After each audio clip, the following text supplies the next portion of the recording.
வாழ்க கேப்டன் வளர்க தேசிய முற்போக்கு திராவிட கழகம். தமிழன் என்று சொல்லடா, தலைநிமிர்ந்து நில்லடா என்ற தாரகை மந்திரத்திற்கு சொந்தக்காரர். மண்ணை விட்டு மறைந்தாலும் மக்கள் மனதில் நீங்காத இடம் பிடித்த உத்தமர் மாண்புமிகு கேப்டன் விஜயகாந்த் அவர்களின் பிறந்தநாள் விழா. முதலமைச்சர் மு.க.ஸ்டாலினை திரைப்படத்தில் அறிமுகம் செய்து வைத்து தமிழ்நாடு முழுக்க தெரிய வைத்தவர் கேப்டன் விஜயகாந்த். தேமுதிக சார்பில் நடைபெற்ற கூட்டத்தில் மாநில இளைஞரணி துணைச் செயலாளர் பேச்சு.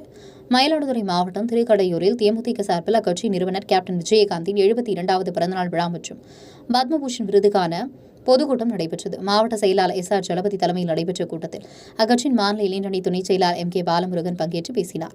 அப்போது அவர் பேசும்போது, மறைந்த முதலமைச்சர் கருணாநிதியை அனைவருக்கும் தெரியும், ஆனால் அவரது மகனை திரைத்துறை மூலம் பொதுமக்களுக்கு தெரிய வைத்தவர் கேப்டன் விஜயகாந்த். இது வரலாறு. 1987 தனது படத்தில் மு.க.ஸ்டாலினை நடிக்க வைத்தார் என்று பேசினார். நிகழ்ச்சியில் ஏழை எளிய பொதுமக்களுக்கு தேமுதிக சார்பில் நலத்திட்ட உதவிகள் வழங்கப்பட்டன. உங்கள் பகுதியில் உடனுக்குடன் முக்கிய செய்திகள் உங்கள் நீல் காண எங்கள் தமிழ் நியூஸ் 24 சேனலை காண தவறாதீர்கள். உங்கள் மயிலாடுதுறை செய்தியாளர் ஆயிலஞ்சியனுடன் உங்கள் தமிழன் ரமேஷ். இருக்கிற முதலமைச்சரை நம்ம கேப்டனால தான் இன்னைக்கு அவர் முதலமைச்சர். ஏன்னு சொல்றேன்னா, கதிரவன்ங்கிற ஒரு திரைப்படத்துல அறிமுகம் செய்தி ஸ்டாலினையே அறிமுகம் செய்து வச்சு நம்ம கேப்டன் மட்டும்தான் அந்த பெருமை செய்யும். ஏன்னா இல்லைன்னு சொல்ல முதலமைச்சரை வரலாறு சொல்றேன். இன்னைக்கு நீங்க ஆட்சி ஆளலாம்.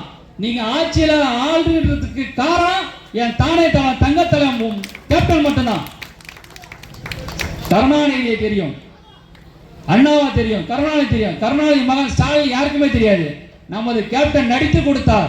கருணாநிதி மகன் ஸ்டாலின் அவர்கள் அப்படின்னு நம்ம கேப்டன் நடிச்ச கொடுத்த பிறகுதான் இந்த தமிழ்நாட்டுக்கே ஸ்டாலின் யாருன்னு தெரியும். படத்துல பார்த்துருக்கீங்களா? அந்த பாட்டுல கதிரவனுங்கிறதுல எல்லாம் ஏன்னா ஆதாரபூர்வமா சொல்றோம், நாங்க சும்மா பேசல.